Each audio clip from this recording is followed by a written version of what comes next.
Hola a todos y todas, hoy vengo a hablar sobre algo bastante interesante y es el Evangelio apócrifo de María Magdalena. El Evangelio de María Magdalena fue escrito entre los años 30 y 180 después de Cristo según las estimaciones de los investigadores, que son dos papiros escritos en griego y otros escritos en copto. Fueron descubiertos en Akhmim, Egipto, en 1896. Este evangelio fue bastante ignorado por medio siglo, pasando desapercibido por su profundo mensaje. El problema, digamos, central de esto es que los manuscritos estaban de todo incompletos, pero aún así se ha podido sacar alguna conclusión de lo que ponía traduciéndolo según los investigadores. Este evangelio se le ha atribuido a María Magdalena, ya que en el texto se menciona a una discípula de Jesús llamada María. ¿Qué expone aquí en este evangelio? Pues aquí María Magdalena nos cuenta la batalla que tenemos contra los arcontes. ¿Quiénes son los arcontes? Para haceros un resumen, los arcontes son como unos seres que, por así decirlo, nos hacen alejarnos de lo que es la fuente primordial, o sea, lo que es conocido como nosotros conocemos como Dios, ese Padre espiritual o ese Padre del cosmos, del que todos formamos parte. Y, y la verdad es que es bastante interesante este evangelio. El manuscrito comienza después de la crucifixión, cuando María Magdalena conforta a los discípulos por la muerte de Jesús y comparte parte de sus enseñanzas secretas. En el capítulo 8, María menciona 4 poderes que el Espíritu sobrepasa para alcanzar el descanso eterno. Para los gnósticos, estos poderes serían los arcontes, unas entidades negativas que mantienen al espíritu atrapado en el mundo material, como había mencionado antes. Según la historiadora Karen King, el Evangelio de María Magdalena establece que nuestro mundo estaría pasando a una mejor vida, desapareciendo quizás, o que estaría moviendo hacia una disolución del caos, del sufrimiento y la muerte. Jesucristo habría venido para guiar a nuestras almas internas, para que descubriéramos que la luz está en nuestro interior y no busquemos la luz por fuera, sino aprender de nosotros mismos, tener más autoconocimiento, un crecimiento espiritual de amor hacia unos y otros, hacia el prójimo, para hacer crecer esa luz cósmica o esa raíz cósmica que tenemos en nuestro interior, para ser más fuertes y conocernos a nosotros mismos, porque nosotros somos parte de Dios, porque nosotros somos parte del todo, para alcanzar un ascenso espiritual. Luego de esta revelación, el apóstol Pedro se extraña por esta información secreta de Jesús dada sobre María Magdalena, como digamos que se pone un poco celoso porque por aquel entonces todavía eran un poquito machistas. El apóstol Levi, Mateo, amonesta a Pedro por desconfiar en ella y le recuerda que fue ella amada por Cristo más que los otros apóstoles. La verdad que este evangelio es bastante interesante, porque para empezar nos expone ya como una idea de estos seres, de estos arcontes, ¿no?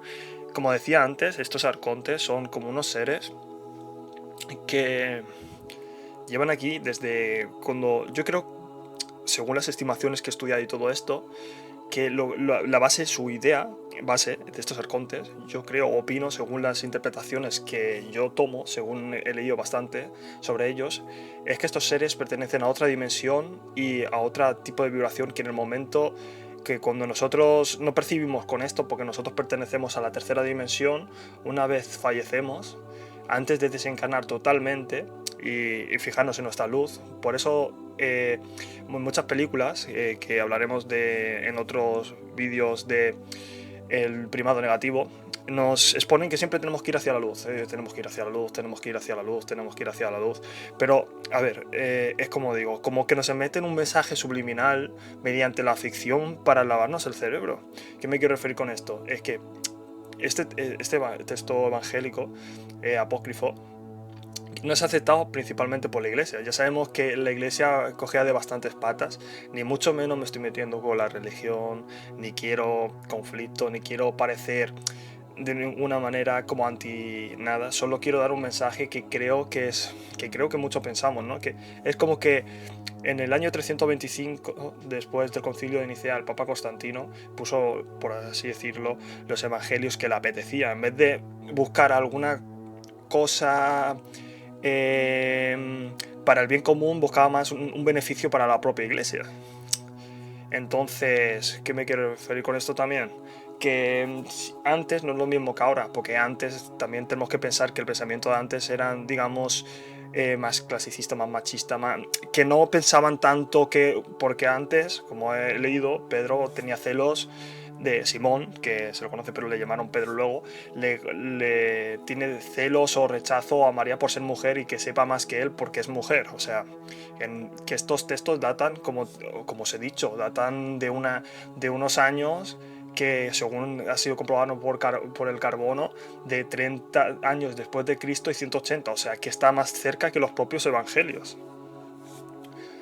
Entonces es algo así, pues os lo iba contando. Yo pienso que estos arcontes, en un momento nosotros desencarnamos, en ese lapso del tiempo nos intentan engañar, porque también hay otras historias, y según nuestras creencias se hacen pasar, o por nuestros sentimientos se hacen pasar, por ejemplo, por familiares, por Jesús si tú eres cristiano, por Buda si eres budista, por Moisés si eres judío, para engañarte en ese momento, desencarnar, y que tú vayas a esa luz que no te va a permitir conocer de todo la fuente universal de la que pertenecemos, que la luz en verdad primordial es la que está en nuestro interior, la que tenemos que esperar un momento desencarnemos y autoconocernos a nosotros mismos para conocer a Dios, porque nosotros mismos somos Dios.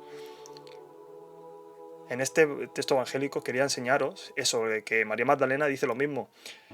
Por ejemplo, hay algo que la gente malinterpreta mucho en lo de destruir el templo y lo construiré en 3 días de Jesús.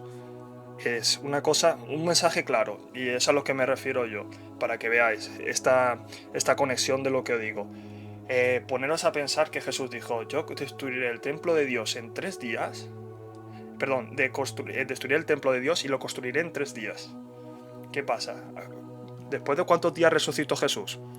3 días, efectivamente. El templo de Dios era el mismo, o sea, cada persona, nosotros mismos.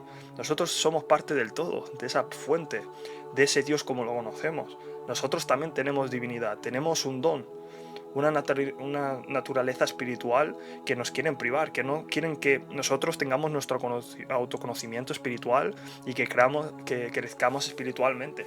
Porque si nosotros pensáramos de manera distinta en crecer en conjunto, nosotros llegaríamos mucho más lejos, tanto espiritualmente como socialmente, en todos los aspectos, y habría mucha mejora en nuestra sociedad, que hoy en día está hecha una mierda. Y esto es un mensaje que quiero dar también. Y hablaré en más vídeos sobre este tema de los arcontes, de cómo nos manipulan y nos controlan y nos intentan engañar. En resumen, que nos intentan engañar, hacerse pasar por nuestras creencias o por nuestros seres queridos, para que vayamos una luz para no permitir que evolucionemos tan rápido, que tengamos ese autoconocimiento para reencarnar en otras vidas. Porque, por ejemplo, yo pienso que cuando una persona fallece y va a esta luz, lo que hacen estos seres, aparte de que estos seres se alimentan de nuestro sufrimiento, nuestro odio, según he leído y en otro vídeo os explicaré, se alimentan de todo. Por eso sigue habiendo guerra, sigue habiendo hambre, sigue habiendo violencia, y es lo que ellos quieren. Por eso el mensaje de Jesús de ama al prójimo, si te dan una bofetada por la otra mejilla, porque estos seres se alimentan de eso. Eso yo creo que es el mensaje que quiere darnos, perdón, Jesús. Que si nosotros seguimos pensando en como pensamos, de manera primitiva, estos seres que nos intentan engañar y alimentarse de nosotros van a hacer que nos reencarnemos una y otra vez en esta dimensión, en vez de evolucionar e ir a otras dimensiones y tener más conocimiento para crecer en espíritu y alma para lo mejor de nuestra fuente. Yo creo que muchos de vosotros estaréis de acuerdo conmigo y entenderéis mejor el mensaje de Jesús o el contexto que intento explicar. Y la verdad es que es bastante interesante, porque es que todo lo que nos decía Jesús es como amar al prójimo, porque si tú amas al prójimo no va a haber guerra. Entonces estos seres no se van a alimentar. Entonces, por lo tanto, el ascenso espiritual del ser humano en conjunto va a ser mucho superior y la evolución va a ser más superior, más rápido. Bueno, no me enrollo más, seguiré hablando de estos temas en próximos vídeos. Un saludo y hasta la próxima.